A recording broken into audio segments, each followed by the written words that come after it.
Good evening, everyone. I'm not going to burp just yet. My name is Pragya Bhagat, and I'm just really excited to be here today.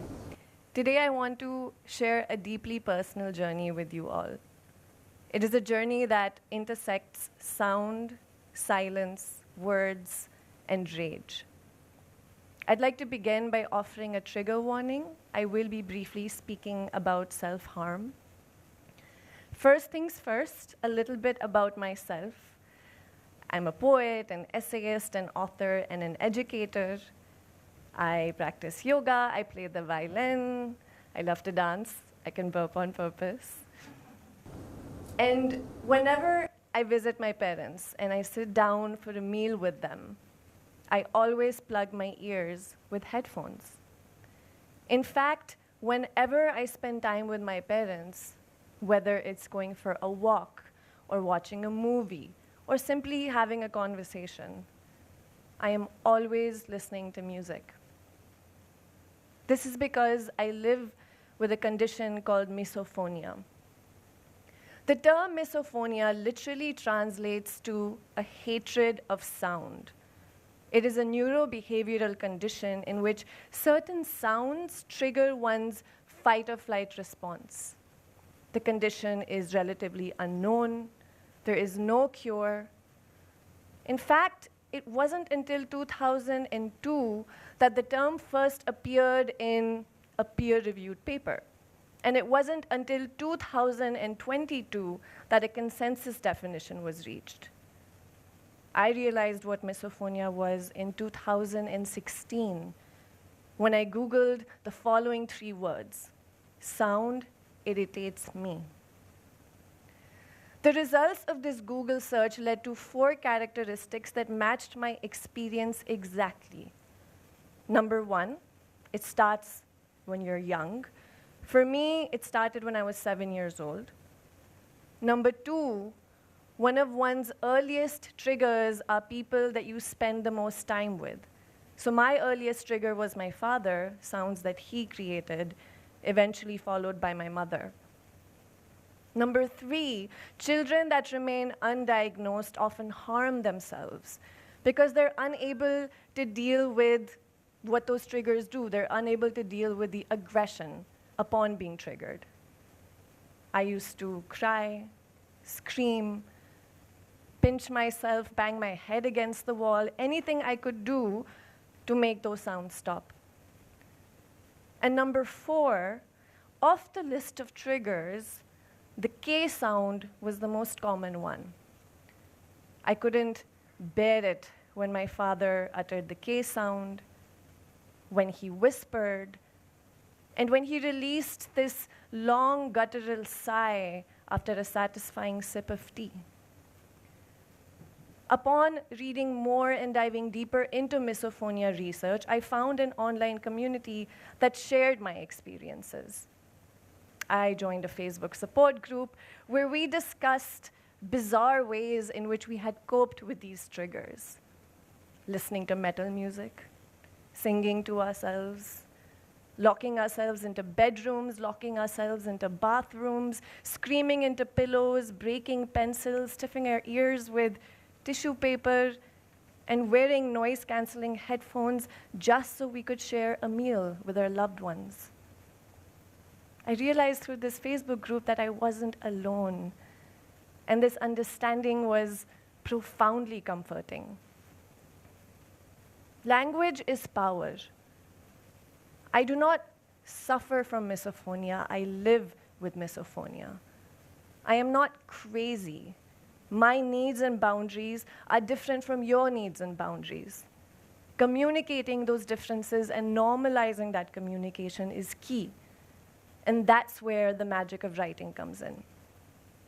I have been writing full-time since 2016, the year of my misophonia diagnosis.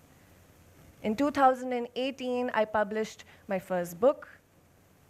In 2021, I founded the Poetry Circle, which is a fortnightly space grounded in vulnerability. The idea of the Poetry Circle was simple. We would meet together, we would share stories, and we would support each other. The poetry circle taught me that we all carry stories within ourselves. Stories of pain and joy and struggle and triumph and everything in between. And in sharing these stories, we break the walls that isolate us and build bridges of curiosity and empathy. I write to process my emotions and to understand who I am, what I am, and when I am. And the thing is that writing has been a huge support system for me. I tried to depict this in my second book, which was published in 2022. And in this book, I wrote not just about migration and partnership, but what it was like to live with misophonia and what it was like to love those who lived with misophonia.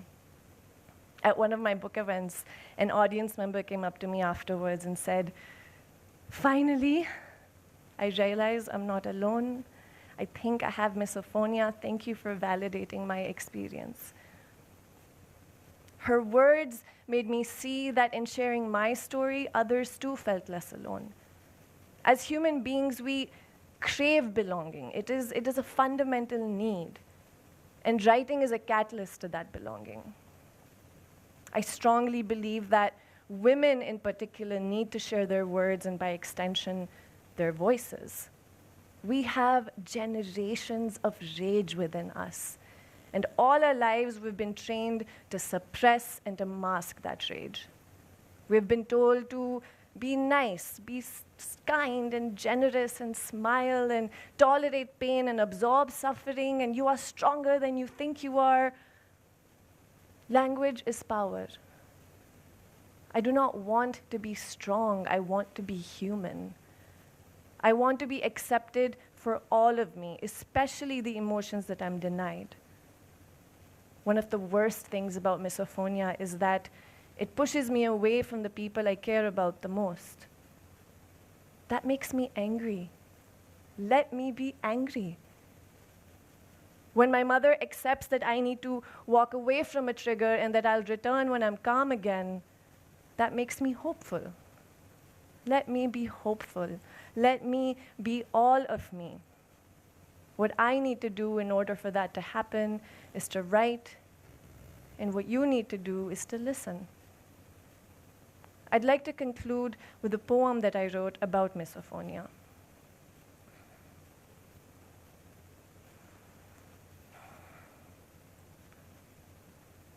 Listen. You want to listen to those you love. The more you listen, the more you want to leave. You do not want to leave. So you allow the noise to grate in your head, an exponential nails on chalkboard opposite of ASMR situation, intersecting lanes of sound and touch and noise lighting up your brain. The pain has no origin, but it hurts.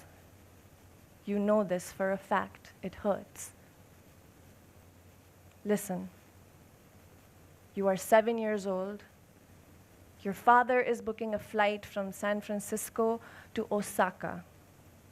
It is nighttime, he is on the phone, and his whisper morphs into monster San Francisco, Osaka, Cisco, Saka, Coca, Coca, Coca. You scream. Stop talking. Please stop talking.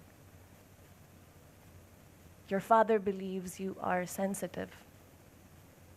You believe you are broken. Listen.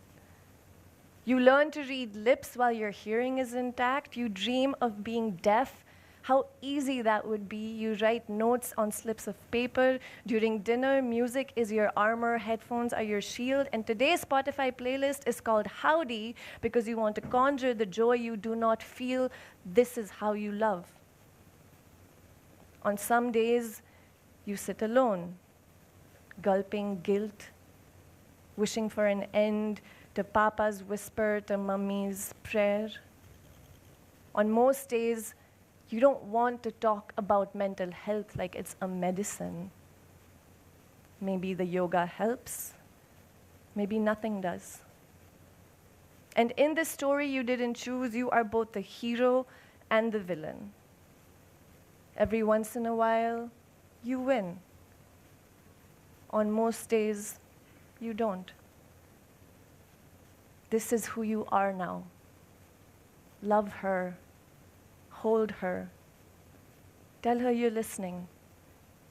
It's all she asks for. Thank you.